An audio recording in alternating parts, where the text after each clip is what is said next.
अजर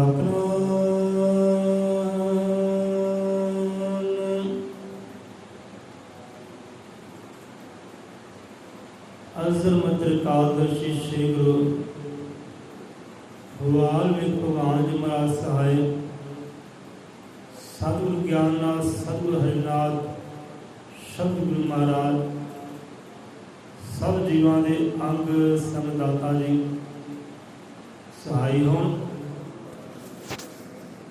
तो सतगुरां दी रहमत कृपा सदका हाजिर होए गुरां दे प्यारिआं नूं कोटि कोटि प्रणाम है। जय गुरुदेव, जय वाल्मीकि, जय भीम, जय संविधान।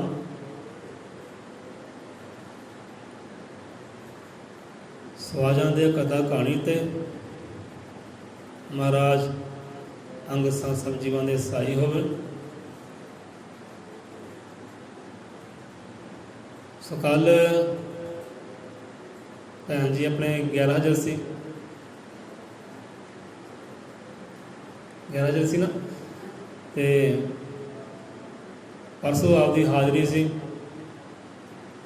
जो परसों कथा कहानी हुई सी वो किन्ना जीवां दे जीवन के नाल संबंधित सी। चेता होवे तां आपां करिए शुरू। फिर किहड़े रब दे जीव सी जिन्हां दी कथा कहानी हुई सी? आदम हवा, बस इन्नी की गल है। आदम ते हवा। हुण कौमी ग्रंथ बाणी अंदर भी उन्हां दा जिक्र आउंदा है एक अंग ते उत्ते सोच का जिक्र किया है कि बंदे की सोच अलग अलग है। बंदे की सोच एक ना होने करके एक कहते वंड वितकरियां है। जिहड़ा सच है वो छुपिया कहते होया बंदे की सोच करके, कि सोच एक नहीं है।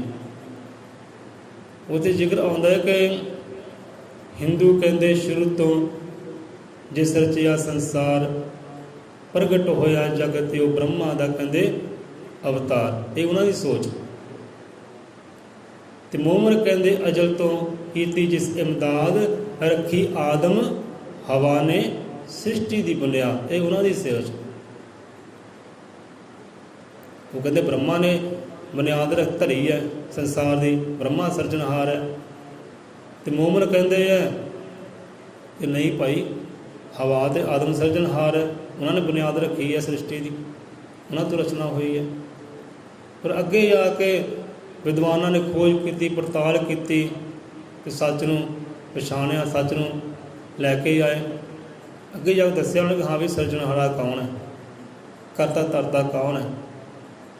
आप उत्थे आप सलोक गाउंदे हो ना हर बार जो किसी घर के अंदर पाठ बाणी होंदा है, उत्थे ना अमर कथा के नाल ही भोग पैंदे, उत्थे सुनते तुसीं होवोगे हाँ भी किहड़ा परमात्मा, किहड़ा सतगुरु जी की करनी करके संसार है।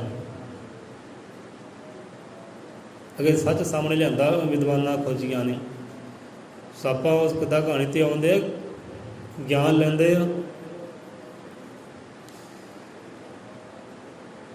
हुण कहंदे आदम ते हवा होए आ। पहला विचार साझे कर लिए, आपां विच ज्ञान लैना है। हुण पहला आदम की रचना की परमात्मा ने, पहला आदम होया। हुण जो नारी है, औरत है, वो आदमी की एक पावर है, एक शक्ति है। अधूरा है इंसान, एक बंदा, एक आदम नर के बिना अधूरा है, शक्ति के बिना अधूरा है। परमात्मा ने वेख्या कि हाँ भी सारे जीव जंतु वक्खो वक्ख है, तो आदम के नाल कोई मैचिंग नहीं करता। आदम अलग ही है, आदम अलग ही, ये कोई मैचिंग नहीं करता। चलो ये भी जोड़ी बनाई है। सो आदम नाल रलदा मिलदा जीव परमात्मा ने साजिया, वो भी आदम दे विचों ही साजिया। आदम देही विचों अंग लिया, वो देही विचों ही आदम दे देही विचों ही औरत की रचना की, हवा की रचना की। इस करके वो आदम ते जो औरत है, हवा है, वो एक है। ਇੱਕ ਦੂਜੇ ਤੋਂ ਬਿਨਾਂ ਅਧੂਰੇ ਹੈ। ਆਦਮ ਦੀ ਸ਼ਕਤੀ, ਆਦਮ ਦੀ ਪਾਵਰ ਜਿਹੜੀ ਹੈ ਉਹ ਇੱਕ ਔਰਤ ਹੈ ਅਤੇ ਵਿੱਚ ਹੀ ਪ੍ਰਗਟ ਕੀਤੀ ਪਰਮਾਤਮਾ ਨੇ, ਆਦਮ ਵਿੱਚ ਹੀ ਪ੍ਰਗਟ ਕੀਤੀ ਹੈ। ਹੁਣ ਇੱਕ ਪਾਸੇ ਔਰਤ ਆਦਮੀ ਦੀ ਸ਼ਕਤੀ ਵੀ ਹੈ, ਪਾਵਰ ਵੀ ਹੈ, ਅਤੇ ਇੱਕ ਪਾਸੇ ਕਮਜ਼ੋਰੀ ਵੀ ਬਣ ਜਾਂਦੀ ਹੈ ਇਨਸਾਨ ਦੀ। ਔਰਤ ਬੰਦੇ ਦੀ ਕਮਜ਼ੋਰੀ ਵੀ ਬਣ ਜਾਂਦੀ ਹੈ। ਜੇ ਕਹਿੰਦੇ ਨਾ ਕਿ ਹਰ ਕਾਮਯਾਬ ਇਨਸਾਨ ਦੇ ਅੰਦਰ ਔਰਤ ਦਾ ਹੱਥ ਹੁੰਦਾ ਹੈ, ਅਤੇ ਜੇ ਕੋਈ ਇਨਸਾਨ ਹਾਰਿਆ ਹੁੰਦਾ ਹੈ, ਹਾਰੇ ਹੋਏ ਇਨਸਾਨ ਦੇ ਮਗਰ ਵੀ ਇੱਕ ਔਰਤ ਦਾ ਹੱਥ ਹੁੰਦਾ ਹੈ।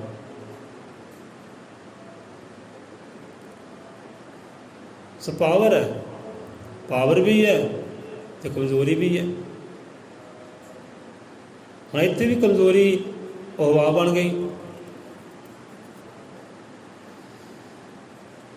ਹੁਣ ਗਿਆਨ ਫਲ ਦੀ ਗੱਲ ਆਈ ਨਾ, ਪਰਮਾਤਮਾ ਨੇ ਹੁਕਮ ਕੀਤਾ ਹੈ ਭਾਈ ਆਹ ਗਿਆਨ ਫਲ ਹੈ, ਇਹ ਤੁਸੀਂ ਨਹੀਂ ਖਾਣਾ। ਹੁਣ ਗਿਆਨ ਫਲ ਕੀ ਸੀ? ਰੁੱਖ ਦਾ ਨਾਮ ਸੀ ਅੱਛਾਈ ਅਤੇ ਬੁਰਾਈ ਵਾਲਾ ਰੁੱਖ। ਅੱਛਾਈ ਅਤੇ ਬੁਰਾਈ ਦਾ ਪ੍ਰਤੀਕ ਰੁੱਖ। ਅੱਛਾਈ ਅਤੇ ਬੁਰਾਈ ਦੇ ਰੁੱਖ ਨੂੰ ਲੱਗਾ ਉਹ ਗਿਆਨ ਫਲ। ਕਹਿੰਦੇ ਆਦਮ ਇਹ ਨਹੀਂ ਖਾਣਾ, ਕਹਿੰਦੇ ਇਹ ਖਾਏਗਾ ਤੂੰ ਮਰੇਗਾ, ਤੇਰਾ ਅੰਤ ਹੈ, ਇਹ ਤੂੰ ਨਹੀਂ ਖਾਣਾ। ਆਦਮ ਨੂੰ ਕਿਹਾ, ਪਰਮਾਤਮਾ ਨੇ ਆਦਮ ਨੂੰ ਕਿਹਾ ਇਹ ਤੂੰ ਖਾਣਾ ਨਹੀਂ, ਤੂੰ ਖਾਏਗਾ ਅਤੇ ਮਰੇਗਾ। ਹੁਣ ਚਲੋ, ਹੁਣ ਆਦਮ ਅਤੇ ਹਵਾ ਬੜੇ ਆਰਾਮ ਨਾਲ ਰਹਿੰਦੇ ਆ, ਕੋਈ ਸੰਕਟ ਨਹੀਂ, ਮੁਸੀਬਤ ਨਹੀਂ, ਕੋਈ ਚਿੰਤਾ ਨਹੀਂ, ਪਰੇਸ਼ਾਨੀ ਨਹੀਂ, ਅਤੇ ਖਾਣ ਪੀਣ ਦੀ ਉਹਨੂੰ ਦੌੜ ਵੀ ਨਹੀਂ ਕਰਨੀ ਪੈਂਦੀ। ਜਿੱਦਾਂ ਅੱਜ ਆਪਾਂ ਖਾਣ ਵਾਸਤੇ ਪੀਣ ਵਾਸਤੇ ਦੌੜਾਂ ਲਾਉਂਦੇ ਆ ਨਾ, ਮਿਹਨਤ ਕਰਦੇ ਹਾਂ, ਮੁਸ਼ੱਕਤ ਕਰਦੇ ਹਾਂ, ਲਹੂ ਪਸੀਨਾ ਇੱਕ ਕਰਦੇ ਹਾਂ, ਉਸ ਵੇਲੇ ਇੱਦਾਂ ਨਹੀਂ ਸੀ। ਆਦਮ ਅਤੇ ਹਵਾ ਨੂੰ ਕੋਈ ਦੌੜ ਲਗਾਉਣੀ ਨਹੀਂ ਸੀ ਪੈਂਦੀ, ਕੋਈ ਮਿਹਨਤ ਕਰਨੀ ਨਹੀਂ ਸੀ ਪੈਂਦੀ, ਲਹੂ ਪਸੀਨਾ ਇੱਕ ਨਹੀਂ ਸੀ ਕਰਨਾ ਪੈਂਦਾ।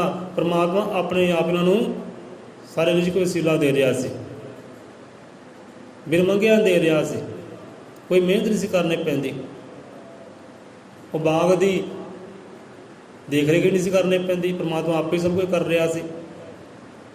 ਬਸ ਬਹਿ ਕੇ ਆਨੰਦ ਲੈਂਦੇ ਸੀ ਉਹਦੀਆਂ ਰਹਿਮਤਾਂ ਦੀਆਂ, ਉਹਦੀ ਕਿਰਪਾ ਦਾ ਆਨੰਦ ਲੈਂਦੇ ਸੀ। ਹੁਣ ਹੋਇਆ ਕਿ ਸ਼ੈਤਾਨ ਆਇਆ, ਇਹਦੇ ਸੱਪ ਦਾ ਰੂਪ ਧਾਰਨ ਕਰਕੇ ਸ਼ੈਤਾਨ ਆਇਆ ਅਤੇ ਨਾਰੀ ਨੂੰ ਭਟਕਾਉਣ ਲੱਗਾ, ਹਵਾ ਨੂੰ ਭਟਕਾਉਣ ਲੱਗਾ। ਇੱਥੇ ਆਪਾਂ ਸੰਸਾਰ ਵੱਲ ਝਾਤੀ ਮਾਰੀਏ ਤਾਂ ਇੱਕ ਔਰਤ ਭਟਕ ਜਾਂਦੀ ਹੈ।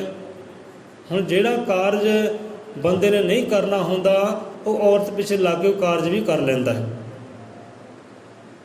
ਝਾਤੀ ਮਾਰਿਓ ਘਰਾਂ ਵਿੱਚ, ਤੇ ਹੁਣ ਬੰਦਾ ਨਹੀਂ ਚਾਹੁੰਦਾ ਮੈਂ ਆਹ ਕਾਰਜ ਕਰਾਂ, ਆਹ ਮੈਂ ਕਾਰਜ ਕਰਦਾ ਹੈ, ਪਰਿਵਾਰ ਦੇ ਨਾਲ ਪ੍ਰੇਮ ਜਿਹੜਾ ਉਹ ਫਿੱਕਾ ਪੈਂਦਾ ਹੈ, ਇੱਕ ਗੱਠ ਵੱਜ ਜਾਂਦੀ ਹੈ, ਵੰਡ ਵਿਤਕਰੀਆਂ ਪੈਂਦੀਆਂ, ਇਹ ਮੈਂ ਕਾਰਜ ਨਹੀਂ ਕਰਨਾ। ਪਰ ਔਰਤ ਪਿੱਛੇ ਲੱਗ ਕੇ ਉਹਨੂੰ ਕਾਰਜ ਕਰਨਾ ਪੈਂਦਾ। ਕੋਈ ਸੰਗੀ ਸਾਥੀ ਹੈ, ਹਿੱਸਾ ਹੈ ਉਹਦਾ, ਸ਼ਕਤੀ ਹੈ, ਪਾਵਰ ਹੈ।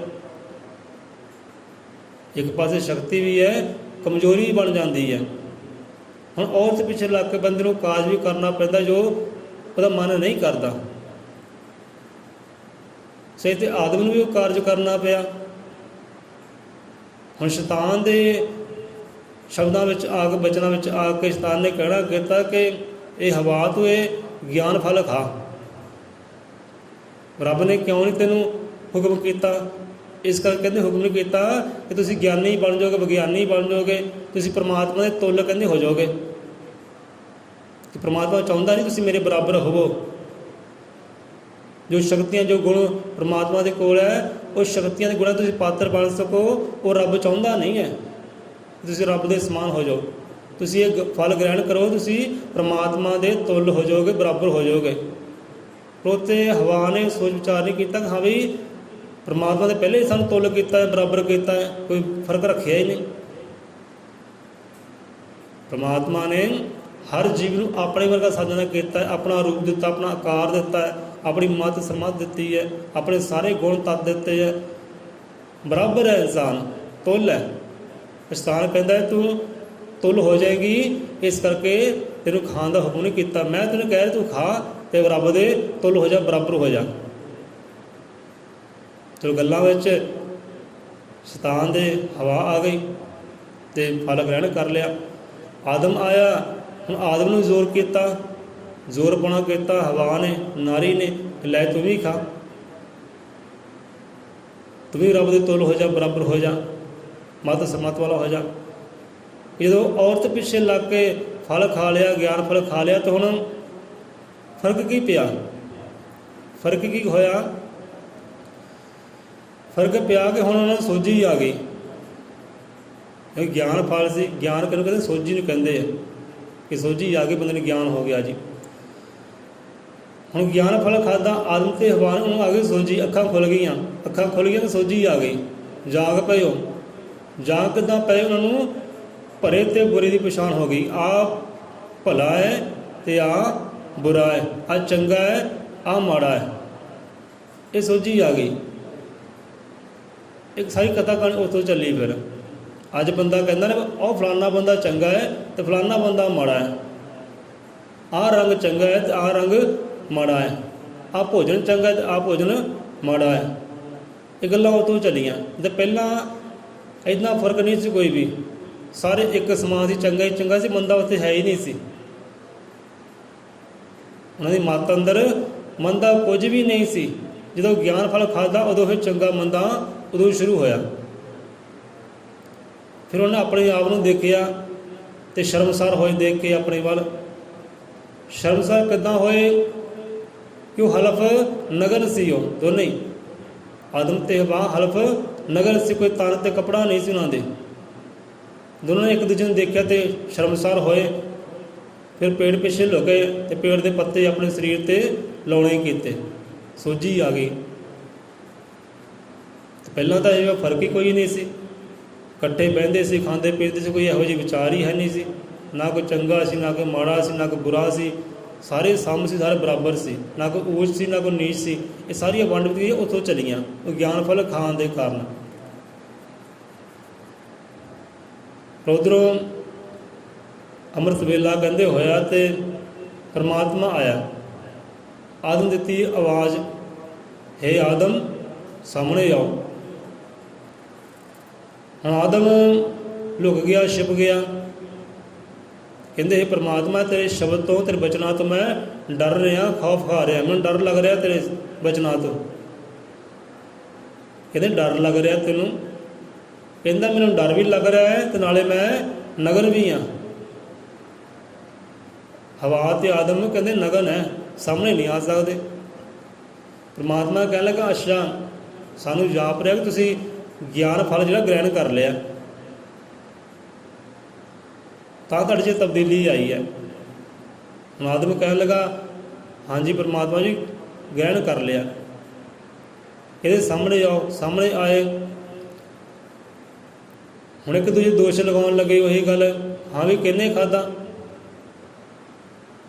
तो आदम कहन लगा कि मैं नहीं खादा, ना साडा चित्त करदा सी, आपदा हुक्म मन्निया सी नहीं खाना, पर आपने जो साडे अंग विचों संगी साथी प्रगट की है, औरत प्रगट की है, इन्हें कहंदे खवाया, इन्हें कहंदे खवाया। हुण औरत कहन लगी कि नहीं मैं नहीं खवाया, मैनू सप ने खवाया, शैतान ने खवाया, दोष शैतान ते लाता। हम दोष लगाउण लगे एक दूजे ते, खिमा नहीं मंगी, माफ़ी नहीं मंगी। हुण संसार वाल झाती मारीए तो गल्लां बातां उतों शुरू होईयां। अज परिवार में कोई बच्चा गलती करता है, वड्डे ने की है, वड्डा कहता छोटे ने की है। हम मियाँ बीबी है, पत्नी ते पति है, कोई कारण बन जाता, कोई कलेश आ जाता है, वो कहता औरत का दोष है, औरत कहती बंदे का दोष है, मानता ही कोई नहीं। जो दोनों नहीं मानते फिर सस सहुरा आ जाते, नहीं सस का दोष है, सहुरे का दोष है, फलाना बंदा आया सी वो तीली ला के चल गया, वह दोष है।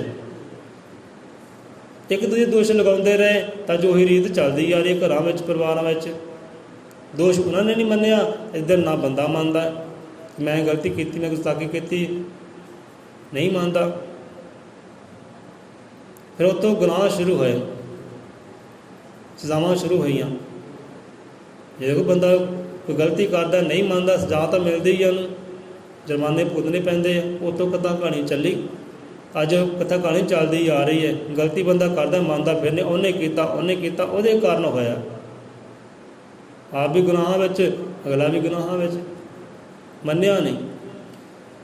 ਤਾਂ ਹੁਣ ਫਿਰ ਪਰਮਾਤਮਾ ਨੇ ਕਹਿਣਾ ਕੀਤਾ, ਚਲੋ ਗਿਆਨ ਫਲ ਖਾ ਲਿਆ, ਕਿਉਂਕਿ ਉਹ ਵੀ ਇੱਕ ਲੀਲਾ ਸੀ ਪਰਮਾਤਮਾ ਦੀ।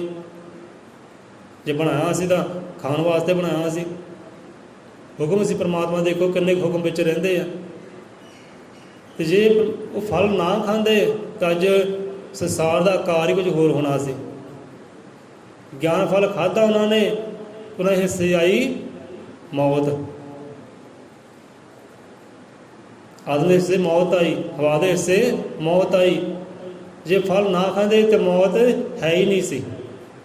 ਅਤੇ ਮੰਨ ਲਓ ਜੇ ਮੌਤ ਨਾ ਹੁੰਦੀ, ਅੱਜ ਜੀਵਾਂ ਦੇ ਸ਼ੇਰ ਕਿੱਦਾਂ ਹੋਣੇ ਸੰਸਾਰ ਦੇ? ਸੰਸਾਰ ਕੀ ਹੋਣਾ ਸੀ? ਅੱਜ ਬੰਦਾ ਦੇਖੋ 80 ਸਾਲ ਦਾ ਹੋ ਜਾਂਦਾ, 90 ਸਾਲ ਦਾ ਹੋ ਜਾਂਦਾ, ਕਿੱਦਾਂ ਬੱਚੇ ਡਰਦੇ ਉਹ ਤੋਂ, ਕੋਈ ਲਾਗੇ ਨਹੀਂ ਜਾਂਦਾ ਉਹਦੇ, ਝੜੀਆਂ ਪੈ ਜਾਂਦੀਆਂ, ਦੰਦ ਮੂੰਹ 'ਚੋਂ ਬਾਹਰ ਆ ਜਾਂਦੇ ਆ। ਕੋਈ ਬਜ਼ੁਰਗ ਦੇ ਲਾਗੇ ਕੋਈ ਬਹਿੰਦਾ ਹੀ ਨਹੀਂ, ਹਾਲ ਚਾਲ ਪੁੱਛਦਾ ਹੀ ਨਹੀਂ, ਸਾਰੇ ਖੌਫ ਖਾਂਦੇ, ਡਰ ਖਾਂਦੇ, ਲੈ ਹੀ ਭੂਤਾਂ ਵਰਗਾ ਜਾਪਦਾ। ਨਾਲੇ ਇੱਕ ਨੌਜਵਾਨ ਬੰਦਾ ਕਹਿੰਦਾ, ਪਰਮਾਤਮਾ ਇੱਦਾਂ ਕਰੀ, ਮੈਨੂੰ ਬੁੱਢਾ ਨਾ ਕਰੀ, ਮੈਂ ਬੁਢਾਪੇ ਵਿੱਚ ਨਾ ਜਾਵਾਂ, ਬੁਢਾਪੇ ਤੋਂ ਪਹਿਲਾਂ ਮੈਨੂੰ ਚੱਕ ਲਈ ਸੰਸਾਰ ਤੋਂ। ਕਈ ਇਹ ਗੱਲ ਕਹਿੰਦੇ ਆ ਕਿ ਸਾਨੂੰ ਬੁਢਾਪੇ ਵਾਲਾ ਦੁੱਖ ਸਹਿਣਾ ਨਾ ਪਵੇ, ਪੀੜਾ ਸਾਨੂੰ ਸਹਿਣੀ ਨਾ ਪਵੇ, ਸਾਨੂੰ ਕਿਸੇ ਦਾ ਮੁਹਤਾਜ ਹੋਣਾ ਪਵੇ, ਪਹਿਲਾਂ ਹੀ ਚੱਕ ਲਈ। ਕਿਉਂ ਬੁਢਾਪੇ ਵਿੱਚ ਕੋਈ ਪਸੰਦ ਹੀ ਨਹੀਂ ਕਰਦਾ, ਚਿਹਰਾ ਹੀ ਬਦਸੂਰਤ ਹੋ ਜਾਂਦਾ ਹੈ।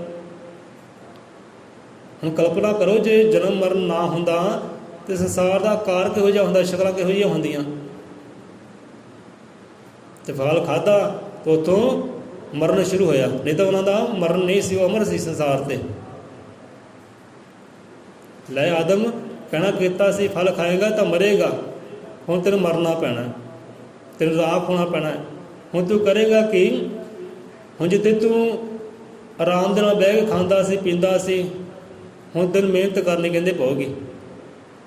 ਹੁਣ ਤੈਨੂੰ ਮਿਹਨਤ ਕਰਕੇ, ਮੁਸ਼ੱਕਤ ਕਰਕੇ, ਆਪਣਾ ਲਹੂ ਉਬਾਲ ਕੇ, ਪਸੀਨਾ ਵਹਾ ਕੇ ਤੈਨੂੰ ਮਿਹਨਤ ਕਰਨੀ ਪਏਗੀ, ਫਿਰ ਤੂੰ ਖਾ ਸਕਦਾ, ਫਿਰ ਤੂੰ ਪੀ ਸਕਦਾ ਹੈ।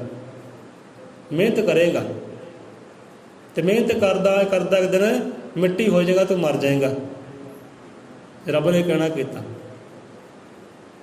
ਹੁਕਮ ਦੀ ਉਲੰਘਣਾ ਕਰਕੇ, ਹੁਕਮ ਦੀ ਉਲੰਘਣਾ ਹੋਈ, ਇਹ ਸਜ਼ਾਵਾਂ ਮਿਲੀਆਂ, ਮੌਤ ਮਿਲੀ। ਮੌਤ ਮਿਲੀ ਹਵਾ ਅਤੇ ਆਦਮ ਨੂੰ। ਭਾਈ ਹੁਣ ਕਬੂਲ ਕਰੋ। ਮੌਤ ਚੱਲੀ ਉੱਤੋਂ। ਹੁਣ ਔਰਤ ਨੂੰ ਕੀ ਕਹਿਣਾ ਕੀਤਾ ਕਿ ਹਵਾ, ਤੂੰ ਹੁਕਮ ਦੀ ਉਲੰਘਣਾ ਕੀਤੀ ਹੈ, ਹੁਣ ਤੂੰ ਬੱਚੇ ਨੂੰ ਜਨਮ ਦੇਵੇਗੀ ਤਾਂ ਕੀ ਕਰੇਗੀ? ਕੀ ਤੇਰੇ ਪੀੜਾ ਸਹਿਣੀ ਪਏਗੀ। ਜਨਮ ਅਤੇ ਮੌਤ ਤੂੰ ਵਿਚਕਾਰ ਹੋਏਗੀ। ਤੇਰਾ ਬੱਚਾ ਜਨਮ ਮੌਤ ਵਿਚਕਾਰ ਹੋਏਗਾ, ਮੌਤ ਨਾਲ ਲੜੇਗਾ, ਉਹ ਪੀੜਾ ਤੈਨੂੰ ਸਹਿਣੀ ਪਏਗੀ। ਕਿਉਂ? ਕਿ ਤੁਸੀਂ ਹੁਕਮ ਦੀ ਉਲੰਘਣਾ ਕੀਤੀ ਹੈ ਅਤੇ ਗਿਆਨ ਫਲ ਖਾਣਾ ਕੀਤਾ ਹੈ, ਇਹ ਤੈਨੂੰ ਸਜ਼ਾ ਭੁਗਤਣੀ ਪੈਣੀ ਹੈ। ਅਤੇ ਅੱਜ ਦੇਖੋ ਇੱਕ ਔਰਤ ਗਰਭਵਤੀ ਹੁੰਦੀ ਹੈ ਤਾਂ ਜਨਮ ਮਰਨ ਇੱਕ ਹੁੰਦਾ ਉਹਦਾ, ਪਤਾ ਨਹੀਂ ਸਵਾਸ ਆਉਣੇ ਕਿ ਨਹੀਂ ਆਉਣੇ, ਬੱਚੇ ਨੂੰ ਸਵਾਸ ਆਉਣੇ ਕਿ ਨਹੀਂ, ਰੱਬ ਅੱਗੇ ਫਰਿਆਦਾਂ ਕਰਦੇ ਆ। ਇਹ ਕਥਾ ਕਹਾਣੀ ਉੱਥੋਂ ਚੱਲੀ ਹੈ। ਨਾ ਉਹ ਫਲ ਖਾਂਦੇ ਅਤੇ ਨਾ ਔਰਤ ਨੂੰ ਪੀੜਾ ਸਹਿਣੇ ਪੈਂਦੀ, ਨਾ ਫਲ ਖਾਂਦੇ ਅਤੇ ਨਾ ਮੌਤ ਹੁੰਦੀ। ਫਿਰ ਉਹ ਸ਼ੈਤਾਨ ਸੀ, ਸ਼ੈਤਾਨ ਨੂੰ ਕਹਿਣਾ ਕਹਿੰਦਾ, ਲੈ ਵੀ ਹੁਣ ਤੂੰ ਸਾਰੇ ਪੰਛੀਆਂ ਵਿੱਚ, ਸਾਰੇ ਜਾਨਵਰਾਂ ਵਿੱਚੋਂ ਸ਼ਰਾਪਤ ਜਾਣਿਆ ਜਾਏਗਾ। ਸੱਪ ਇੱਕ ਸ਼ਰਾਪਤ ਹੈ। ਪੰਛੀਆਂ ਵਿੱਚ ਜਾਣਾ ਤੂੰ ਸ਼ਰਾਪਤ ਜੀਵ ਜਾਣਿਆ ਜਾਏਗਾ। ਅਤੇ ਜੋ ਆਦਮ ਹੈ ਨਾ, ਇਹ ਤੇਰਾ ਸਿਰ ਕੁਚਲੇਗਾ, ਤੈਨੂੰ ਮਾਰੇਗਾ, ਤੈਨੂੰ ਦੇਖਦੇ ਸਾਰ ਹੀ ਖਤਮ ਕਰੇਗਾ। ਅੱਜ ਦੇਖੋ ਕੋਈ ਗਲੀ ਨਾਲੀ 'ਚ ਕੋਈ ਸੱਪ ਆਉਂਦਾ ਹੈ, ਕਿੱਦਾਂ ਬੰਦੇ ਦੌੜਦੇ ਮਾਰਨ ਵਾਸਤੇ, ਇਹਨੂੰ ਮਾਰ ਦਿਓ ਬਸ, ਉਹ ਤੋਂ ਚੱਲਿਆ। ਜੋ ਆਦਮ ਹੈ ਨਾ, ਇਹ ਤੇਰਾ ਸਿਰ ਕੁਚਲੇਗਾ ਅਤੇ ਤੈਨੂੰ ਰਹਿੰਦੀ ਦੁਨੀਆ ਤੱਕ ਢਿੱਡ ਦੇ ਪਾਰ ਤੁਰਨਾ ਪਏਗਾ, ਰਿੰਗਣਾ ਪਏਗਾ। ਨਹੀਂ ਤਾਂ ਪਹਿਲਾਂ ਸੱਪ ਨਾ ਇਹਦਾ ਰਿੰਗਦੇ ਨਹੀਂ ਸੀ, ਉੜਦੇ ਸੀ, ਉਹ ਰੁੱਖਾਂ 'ਤੇ ਚੜ੍ਹ ਜਾਂਦੇ ਸੀ, ਪਹਾੜਾਂ 'ਤੇ ਚੜ੍ਹ ਜਾਂਦੇ ਸੀ, ਉੱਚੀ ਉੱਚੇ ਥਾਵਾਂ ਚੜ੍ਹ ਜਾਂਦੇ ਸੀ। ਇੱਦਾਂ ਰੇਂਗਦੇ ਨਹੀਂ ਸੀ ਜਿੱਦਾਂ ਅੱਜ ਰੇਂਗਦੇ ਆ ਕੀੜੀਆਂ ਮਕੌੜਿਆਂ ਦੀ ਤਰ੍ਹਾਂ। ਉਦੋਂ ਸ਼ਰਾਪਤ ਹੋਇਆ ਇਹ ਬਚਨ ਹੋਏ ਪ੍ਰਮਾਤਮਾ ਦੇ ਕਿ ਤੂੰ ਧਰਤੀ 'ਤੇ ਰਹਿੰਗੇਗਾ, ਆਦਮ ਤੈਨੂੰ ਮਾਰੇਗਾ। ਜੇ ਤੂੰ ਆਦਮ ਨੂੰ ਡਸੇਗਾ ਤਾਂ ਆਦਮ ਨੂੰ ਅੱਡੀ 'ਤੇ ਡਸੇਗਾ, ਪੈਰ 'ਤੇ ਆਪਣਾ ਵਾਰ ਕਰੇਗਾ ਆਦਮ ਦੇ, ਜੇ ਤੂੰ ਵਾਰ ਕਰੇਗਾ ਤਾਂ। ਸੇ ਬਚਨ ਕਲਾਰ ਹੋਏ। ਹੁਣ ਇੱਥੇ ਜੇ ਪ੍ਰਮਾਤਮਾ ਨੇ ਬਚਨ ਕੀਤੇ, ਉਹਨਾਂ ਨੂੰ ਮੌਤ ਦਿੱਤੀ ਹੈ, ਔਰਤ ਨੂੰ ਪੀੜਾ ਦਿੱਤੀ ਹੈ ਕਿ ਤੈਨੂੰ ਪੀੜਾ ਸਹਿਣੀ ਪਏਗੀ ਗਰਭ ਦੇ ਵੇਲੇ। ਉਸ ਵੇਲੇ ਦਇਆ ਦ੍ਰਿਸ਼ਟੀ ਪ੍ਰਮਾਤਮਾ ਨੇ ਫਿਰ ਕੀਤੀ ਹੈ, ਕਿਉਂਕਿ ਬੱਚੇ ਸੀ ਨਾ, ਉਹਦੇ ਸਾਜੇ ਹੋਏ ਸੀ, ਬੱਚੇ ਸੀ। ਪ੍ਰਮਾਤਮਾ ਨੇ ਫਿਰ ਦਇਆ ਦ੍ਰਿਸ਼ਟੀ ਕੀਤੀ ਕਿ ਜਾਓ, ਜੇ ਤੁਸੀਂ ਤਨ ਕੱਜਿਆ ਨਾ, ਤੁਹਾਨੂੰ ਵੱਲੋਂ ਚਮੜੇ ਦੇ ਵਸਤਰ ਦਿੱਤੇ ਉਹਨਾਂ ਨੇ। ਪਰਮਾਤਮਾ ਨੇ ਚਮੜੇ ਦੇ ਤਨ ਕੱਜਣ ਵਾਸਤੇ ਵਸਤਰ ਦਿੱਤੇ ਗਏ। ਲੈ ਤੁਸੀਂ ਪੱਤਿਆਂ ਨਾਲ ਕੱਜੇ ਆ ਨਾ, ਆਪਣੇ ਆਪ ਨੂੰ ਤੁਹਾਨੂੰ ਸੋਝੀ ਆ ਗਈ ਹੈ, ਆਲੋ ਤੁਹਾਨੂੰ ਚਮੜੇ ਦੇ ਕੱਪੜੇ ਦਿੰਦੇ ਆ, ਚਮੜੇ ਦੇ ਕੱਪੜੇ ਪਾਓ, ਤਨ ਆਪਣੇ ਤਨ ਨੂੰ ਪੂਰਾ ਕੱਜ ਲਓ। ਕਹਿੰਦੇ ਇਹ ਦਇਆ ਦ੍ਰਿਸ਼ਟੀ ਕੀਤੀ। ਜਾਓ ਕਹਿੰਦੇ ਸੰਸਾਰ 'ਚ ਹੁਣ ਖੁਸ਼ੀਆਂ ਮਾਣੋ, ਵਧੋ ਫਿਲੋ, ਆਪਣਾ ਸੰਸਾਰ ਕਹਿੰਦੇ ਚਲਾਓ, ਪਰਿਵਾਰ ਚਲਾਓ ਜਾ ਕੇ। ਪਰ ਉਸ ਬਗੀਚੇ ਵਿੱਚੋਂ, ਉਸ ਸਵਰਗ ਵਿੱਚੋਂ, ਜੰਨਤ ਵਿੱਚੋਂ ਕੱਢਣਾ ਕਰ ਦਿੱਤਾ ਕਿ ਤੁਸੀਂ ਇਹਦੇ ਲਾਇਕ ਨਹੀਂ ਗਏ, ਤੇ ਲਾਇਕ ਬਣ ਕੇ ਕਹਿੰਦੇ ਆਓ। ਇਹ ਤੁਹਾਨੂੰ ਉਦੋਂ ਪ੍ਰਾਪਤ ਹੋਏਗਾ, ਇਹ ਬਾਗ ਬਗੀਚਾ, ਇਹ ਰੌਣਕਾਂ, ਇਹ ਆਨੰਦ, ਪਹਿਲਾਂ ਲਾਇਕ ਕਹਿੰਦੇ ਬਣ ਕੇ ਆਓ। ਹੁਕਮ ਦੀ ਪਾਲਣਾ ਕਰੋ ਪਹਿਲਾਂ। ਤੇ ਹੁਕਮ ਦੀ ਪਾਲਣਾ ਨਾ ਉਦੋਂ ਹੋਈ ਸੀ ਬੰਦੇ ਕੋਲੋਂ, ਤੇ ਹੁਕਮ ਦੀ ਪਾਲਣਾ ਨਾ ਬੰਦਾ ਅੱਜ ਕਰ ਰਿਹਾ ਹੈ। ਕਹਿੰਦੇ ਬੰਦਾ ਬਣ ਜੇ ਦੇਵਤਾ, ਜੇ ਜੀਵੇ ਬ੍ਰਹਮ ਅਨੁਸਾਰ, ਬ੍ਰਹਮ ਅਨੁਸਾਰ ਕਿ ਪਰਮਾਤਮਾ ਅਨੁਸਾਰ, ਪਰਮਾਤਮਾ ਕਹੇ ਅਨੁਸਾਰ ਜੇ ਬੰਦਾ ਜੀਵੇ, ਬੰਦਾ ਚੱਲੇ ਤਾਂ ਦੇਵ ਹੈ, ਦੇਵਤਾ ਹੈ। ਪਰ ਹੁਕਮ ਦੀ ਬੰਦੇ ਕੋ ਪਾਲਣਾ ਨਹੀਂ ਹੁੰਦੀ। ਸਾਰੇ ਦੇਖੋ, ਸੂਰਜ ਹੈ, ਚੰਦ ਹੈ, ਸਿਤਾਰੇ ਹੈ, ਧਰਤੀ ਹੈ, ਖੰਡ ਹੈ, ਬ੍ਰਹਮੰਡ ਹੈ, ਹਰ ਕੋਈ ਜੀਵ ਹੈ, ਉਹ ਰੱਬ ਦੇ ਹੁਕਮ ਅੰਦਰ ਹੈ। ਕਹਿੰਦੇ ਨੇ ਕਿ ਹੁਕਮੇ ਅੰਦਰ ਸਭ ਕੋ ਬਾਹਰ ਹੁਕਮ ਨਾ ਕੋਏ।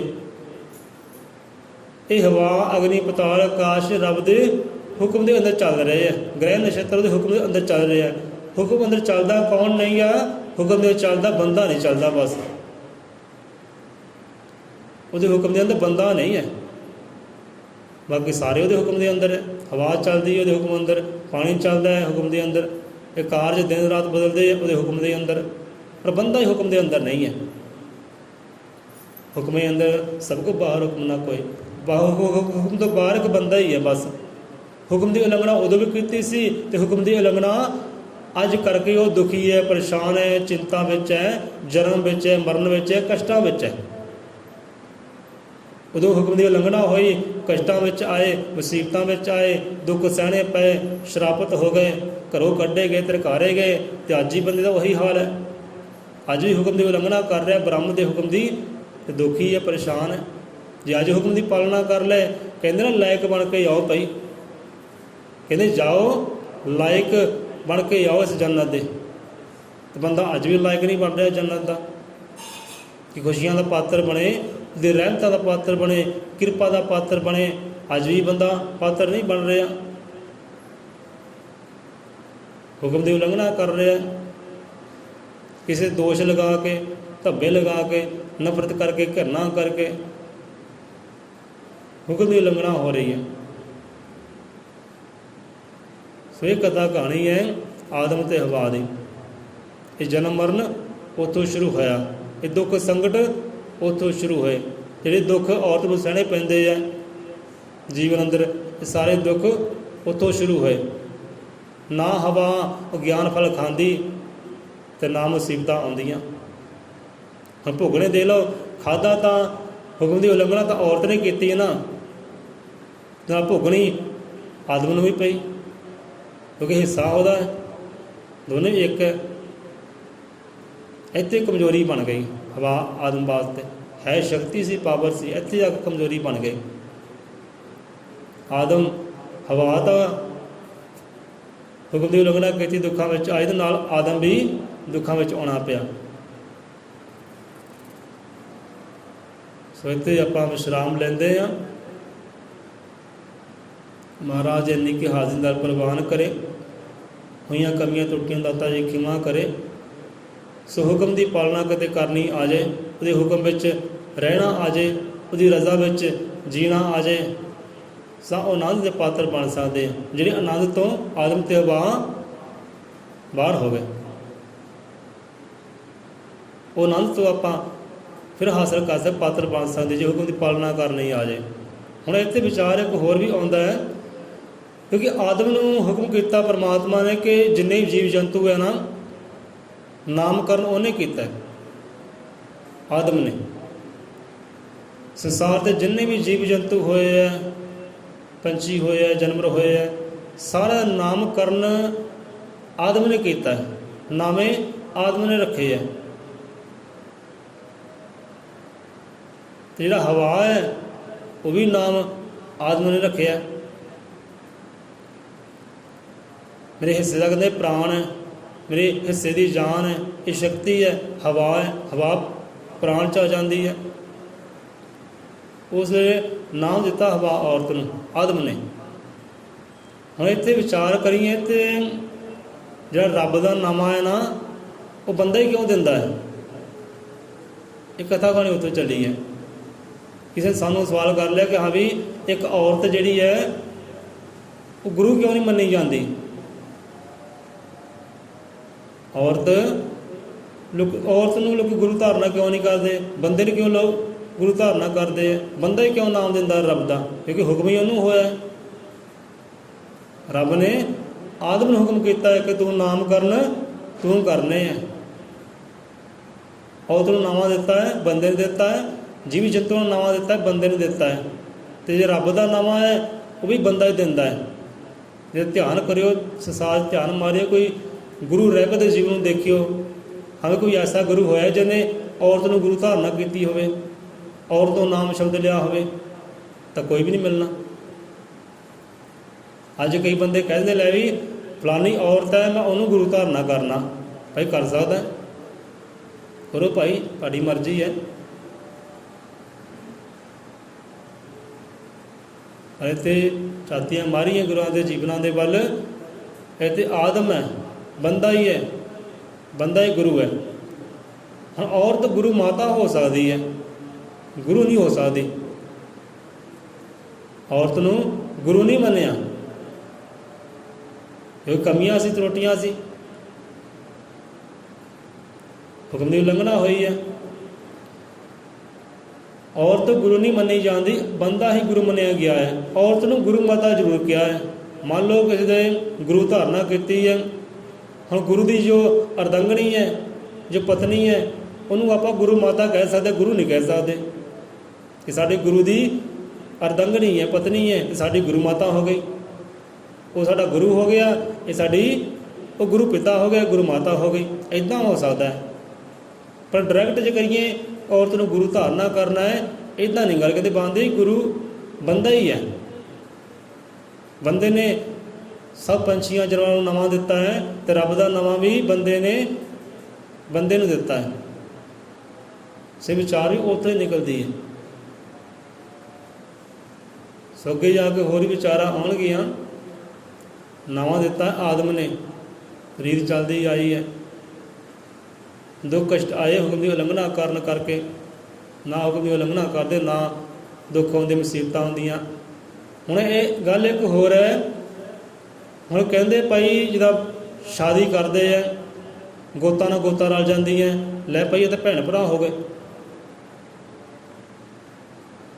ਜਿੱਦਾਂ ਗੋਤਾਂ ਜਿਹੜੀਆਂ ਬਣਾਈਆਂ ਬੰਦੇ ਨੇ, ਗੋਤਾਂ ਬਣਾਈਆਂ, ਜਾਤਾਂ ਬਣਾਈਆਂ, ਮਜ਼ਹਬ ਬਣਾ ਲਏ, ਬੰਦੇ ਨੇ ਬਣਾਏ ਨਾ, ਰੱਬ ਨੇ ਸਵੇਰੇ ਬਣਾਏ ਆ। ਹੁਣ ਮੰਨ ਲਓ ਜੇ ਇੱਕ ਗੋਤ ਹੈ, ਫਲਾਨੀ ਗੋਤ ਹੈ, ਹੁਣ ਜੇ ਲੜਕੀ ਹੈ ਉਹਦੀ ਗੋਤ ਵੀ ਉਹੀ ਹੈ ਅਤੇ ਲੜਕੇ ਦੀ ਗੋਤ ਉਹੀ ਹੈ, ਅਤੇ ਕਹਿਣ ਵਾਲੇ ਕਹਿੰਦੇ ਲੈ ਤਾਂ ਭੈਣ ਭਰਾ ਹੋ ਗਏ ਭਾਈ, ਇਹ ਤਾਂ ਭੈਣ ਭਰਾ ਹੈ।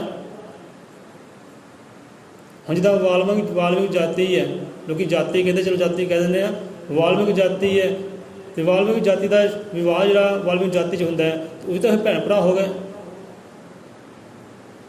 ਜਾਤੀ 'ਚ ਵਿਆਹ ਹੁੰਦਾ ਹੈ, ਪਹਿਲਾਂ ਚੱਲਦਾ ਆਇਆ, ਹੁਣ ਤਾਂ ਚਲੋ ਇੱਦਾਂ ਹੁੰਦਾ ਹੈ, ਜਾਤੀ ਤੋਂ ਹੋਰ ਜਾਤੀ 'ਚ ਸ਼ਾਦੀਆਂ ਹੋ ਜਾਂਦੀਆਂ। ਪਰ ਜਾਤੀ ਨਹੀਂ ਵੇਖੀ ਜਾਂਦੀ, ਗੋਤਾਂ ਵੇਖੀਆਂ ਜਾਂਦੀਆਂ ਕਿ ਗੋਤ ਨਾ ਮਿਲੇ ਭਾਈ ਇਹਨਾਂ ਦੀ। ਜੇ ਗੋਤ ਮਿਲ ਗਈ ਭੈਣ ਭਰਾ ਹੋ ਜਾਣੇ। ਪਰ ਜੇ ਆਪਾਂ ਉੱਧਰ ਧਿਆਨ ਮਾਰੀਏ ਹਵਾ ਦੇ ਆਦਮ ਦੇ ਵੱਲ, ਉਹਨਾਂ ਦਾ ਪਰਿਵਾਰ ਕਿੱਦਾਂ ਚੱਲਿਆ, ਸੰਸਾਰ ਕਿੱਦਾਂ ਚੱਲਿਆ, ਧਿਆਨ ਕਰਿਓ। ਹੁਣ ਆਦਮ ਅਤੇ ਹਵਾ ਦੇ ਬੱਚੇ ਹੋਏ ਆ, ਤੇ ਗਾਂ ਉਹਨਾਂ ਦਾ ਸੰਸਾਰ ਕਿੱਦਾਂ ਚੱਲਿਆ, ਉਹਨਾਂ ਦੀ ਸ਼ਾਦੀ ਕਿੱਦਾਂ ਹੋਈ। ਹੁਣ ਜੋ ਮੰਨ ਲਓ ਆਦਮ ਤੇ ਹਵਾ ਦੇ ਬੱਚੇ ਸੀ ਨਾ, ਲੜਕੀ ਲੜਕੇ ਹੋਏ, ਜੋ ਵੱਡੀ ਲੜਕੀ ਸੀ ਛੋਟੇ ਲੜਕੇ ਨਾਲ ਵਿਆਹੀ ਗਈ, ਸੰਗੀ ਸਾਥੀ ਹੋਏ, ਇੱਦਾਂ ਸੰਸਾਰ ਚੱਲਿਆ। ਤੇ ਉਦੋਂ ਕਿਉਂ ਨਹੀਂ ਕਿਸੇ ਨੇ ਵਿਚਾਰ ਕੀਤੇ ਹਾਂ ਇਹ ਭੈਣ ਭਰਾ ਹੋਏ ਆ। ਤਾਂ ਅੱਜ ਦੇਖੋ ਇਸਲਾਮ ਦੇ ਵਿੱਚ ਵੀ, ਇਸਲਾਮ 'ਚ ਕੀ ਹੁੰਦਾ ਹੈ, ਜੋ ਇੱਕ ਪੇਟ ਦੀ ਜਾਈ ਹੈ ਨਾ, ਜਿਹੜਾ ਇੱਕ ਖੂਨ ਹੈ, ਉਹ ਇੱਕ ਖੂਨ ਨੂੰ ਛੱਡਦੇ ਆ, ਤੇ ਬਾਕੀ ਚਾਚੇ ਦੀ ਹੋਏ, ਤਾਏ ਦੀ ਹੋਏ, ਭੂਆ ਦੀ ਹੋਈ, ਉਹ ਸ਼ਾਦੀ ਕਰਦੇ ਆ। ਜੇ ਚਾਚੇ ਦੀ ਲੜਕੀ ਹੈ ਨਾ, ਉਹਦੇ ਨਾਲ ਸ਼ਾਦੀ ਹੋ ਜਾਂਦੀ ਹੈ, ਤਾਏ ਦੀ ਲੜਕੀ ਉਹਦੇ ਨਾਲ ਸ਼ਾਦੀ ਹੋ ਜਾਂਦੀ ਹੈ, ਮਾਮੇ ਦੀ ਲੜਕੀ ਹੈ ਉਹ ਸ਼ਾਦੀ ਕਰ ਲੈਂਦੇ ਆ, ਮਾਸੀ ਦੀ ਲੜਕੀ ਸ਼ਾਦੀ ਕਰ ਲੈਂਦੇ ਆ। ਪਰ ਜੋ ਇੱਕ ਕੁੱਖ ਦੇ ਜਾਏ, ਇੱਕ ਖੂਨ ਦੇ ਜਾਏ ਹੈ, ਉਹਨਾਂ ਨਾਲ ਸ਼ਾਦੀ ਨਹੀਂ ਹੁੰਦੀ। ਉਹ ਕਹਿੰਦੇ ਭੈਣ ਭਰਾ ਹੈ। ਤੇ ਆਪਣੇ ਕੀ ਹੈ, ਆਪਣੇ ਚਾਚੇ ਦੀ ਹੈ ਉਹ ਵੀ ਭੈਣ ਹੈ, ਮਾਸੀ ਦੀ ਹੈ ਤਾਂ ਉਹ ਵੀ ਭੈਣ ਹੈ, ਇਹ ਸਾਰੀਆਂ ਭੈਣਾਂ। ਜੇ ਗੋਤ ਨਾਲ ਗੋਤ ਮਿਲ ਜਾਂਦੀ ਹੈ, ਕਹਿੰਦੇ ਭੈਣ ਭਰਾ ਹੋ ਗਏ ਭਾਈ, ਇਹ ਤਾਂ ਬਣਦਾ ਹੀ ਨਹੀਂ। ਪਰ ਜੇ ਸਟਾਰਟਿੰਗ ਦੇਖੀਏ, ਸਟਾਰਟਿੰਗ ਕਿੱਦਾਂ ਹੋਈ ਹੈ ਸੰਸਾਰ ਦੀ, ਉਹ ਇੱਦਾਂ ਹੀ ਹੋਈ ਹੈ ਭਾਈ। ਆਦਮ ਹਵਾ ਦੇ ਬੱਚੇ ਹੋਏ ਹੈ, ਗਾਂ ਉਹਨਾਂ ਬੱਚਿਆਂ ਦੀ ਉਹਨੇ ਇੱਕ ਦੂਜੇ ਨਾਲ ਸੰਗ ਕੀਤਾ ਤੇ ਸੰਸਾਰ ਇੱਦਾਂ ਚੱਲਿਆ। ਤੇ ਇੱਥੇ ਬੰਦਾ ਹੋਰ ਹੀ ਗੱਲਾਂ ਬਾਤਾਂ ਲੈ ਕੇ ਬੈਠਾ। ਉਹ ਆਪਾਂ ਕਹਿਣਾ ਕਿ ਗਿਆਨ ਦੀ ਗੱਲ, ਕਿ ਆਪਾਂ ਗਿਆਨ ਦੀ ਗੱਲ ਵਿੱਚੋਂ ਲੈਣੀ ਹੈ। ਇੱਦਾਂ ਸੰਸਾਰ ਚੱਲਿਆ ਹੈ। ਆਦਮ ਹਵਾ ਹੋਏ ਹੈ, ਉਹਨਾਂ ਦੇ ਬੱਚੇ ਹੋਏ ਹੈ, ਉਹਨਾਂ ਬੱਚਿਆਂ ਨੇ ਫਿਰ ਆਪਸ ਵਿੱਚ ਮੇਲ ਜੋਲ ਕੀਤਾ, ਗਾਂ ਫਿਰ ਸੰਸਾਰ ਚੱਲਿਆ। ਸੰਸਾਰ ਚੱਲਦਾ ਆਇਆ। ਫਿਰ ਅੱਗੇ ਆ ਕੇ ਰਿਸ਼ੀ ਮੁਨੀ ਜਿਹੜੇ ਹੋਏ ਭਾਰਤ ਦੇ, ਰਿਸ਼ੀਆਂ ਮੁਨੀਆਂ ਰੀਤ ਚਲਾਈ ਨਹੀਂ ਭਾਈ, ਹੁਣ ਪਹਿਲਾਂ ਘਰ ਵਿੱਚ ਸ਼ਾਦੀਆਂ ਹੁੰਦੀਆਂ ਸੀ, ਹੁਣ ਪਰਾਏ ਥਾਂ ਹੋਈ ਜਾਵੇ, ਆਪਣੀ ਧੀ ਦਾਨ ਕੀਤੀ ਜਾਵੇ, ਕਹਿੰਦੇ ਪਰਾਏ ਦੇ ਘਰ। ਰਿਸ਼ੀਆਂ ਮੁਨੀਆਂ ਨੇ, ਭਾਰਤ ਦੇ ਰਿਸ਼ੀ ਮੁਨੀ ਸੀ, ਉਹਨਾਂ ਨੇ ਫਿਰ ਰੀਤਾਂ ਚਲਾਈਆਂ। ਅਤੇ ਇਹ ਗੱਲ ਜਿਹੜੀ ਕੌਮੀ ਗਿਆਨ ਪ੍ਰਕਾਸ਼ ਦੇ ਅੰਗ 'ਤੇ ਵੀ ਆਉਂਦੀ ਹੈ ਕਿ ਰਿਸ਼ੀਆਂ ਮੁਨੀਆਂ ਰੀਤ ਚਲਾਈ ਹੈ ਕਿ ਲੈ ਭਾਈ ਪਹਿਲਾਂ ਇੱਕ ਦੂਜੇ ਘਰੋਂ ਕਰੀਏ, ਇੱਦਾਂ ਹੁੰਦਾ ਸੀ, ਵਿਵਾਹ ਹੁੰਦੇ ਸੀ, ਕਹਿੰਦੇ ਹੁਣ ਆਪਾਂ ਕੰਨਿਆ ਦਾਨ ਕਹਿੰਦੇ ਕਰਨਾ ਹੈ। ਹੁਣ ਕੰਨਿਆ ਨੂੰ ਘਰ ਨਹੀਂ ਰੱਖਣਾ, ਘਰ ਵਿੱਚ ਸ਼ਾਦੀ ਨਹੀਂ ਕਰਨੀ, ਹੁਣ ਬਾਹਰ ਕਹਿੰਦੇ ਕਰਨੀ ਹੈ, ਇਹਦਾ ਦਾਨ ਕਰਨਾ ਹੈ। ਅਤੇ ਕੰਨਿਆ ਦਾਨ ਸਭ ਤੋਂ ਵੱਡਾ ਦਾਨ ਫਿਰ ਮੰਨਿਆ ਗਿਆ ਕਿ ਪਰਾਏ ਨੂੰ ਹੁਣ ਆਪਣੀ ਲੜਕੀ ਦੇਣੀ ਹੈ, ਉਹਦਾ ਸੰਸਾਰ ਚੱਲੇ, ਵਧੇ ਫੁੱਲੇ, ਇਹ ਕਹਿੰਦੇ ਦਾਨ ਕਰਨਾ। ਇਹ ਦਾਨ, ਇਹ ਪੁੰਨ ਕਹਿੰਦੇ ਖੱਟਣਾ ਹੈ। ਰੀਤ ਰਿਸ਼ੀਆਂ ਮੁਨੀਆਂ ਚਲਾਈ, ਪਰ ਸਟਾਰਟਿੰਗ ਇੱਦਾਂ ਨਹੀਂ ਸੀ। ਸਟਾਰਟਿੰਗ ਇੱਕ ਪਰਿਵਾਰ 'ਤੇ ਹੋਈ ਹੈ। ਸੰਬੰਧਾ ਸਮਝੇ ਇਹਨਾਂ ਗੱਲਾਂ ਬਾਤਾਂ ਨੂੰ, ਮੱਤ ਪਈ ਆਪਣੀ ਹੈ। ਗੱਲਾਂ ਕਰਨ ਤਾਂ ਬੰਦੇ ਗੱਲਾਂ ਕਰਦੇ ਹੀ ਹੈ। ਸੋ ਇੱਥੇ ਹੀ ਆਪਾਂ ਵਿਸ਼ਰਾਮ ਲੈਂਦੇ ਹਾਂ। ਸੋ ਇੰਨੀ ਕੀ ਹਾਜ਼ਰ ਦਾਤਾ ਜੀ ਦਾ ਪ੍ਰਵਾਨ ਕਰੇ। ਬੋਲੇ 100 ਰੁਪਏ ਅਜ਼ਰ ਮਤਿਰਕਾਲ ਦਰਸ਼ੀ ਸ਼੍ਰੀ ਗੁਰੂ ਵਾਲਮੀਕ ਦਇਆਵਾਨ ਜੀ ਕੀ ਜੈ। ਸਰਬ ਸਾਧ ਸੰਗਤ ਜੀ ਕੀ ਜੈ ਹੋਵੇ।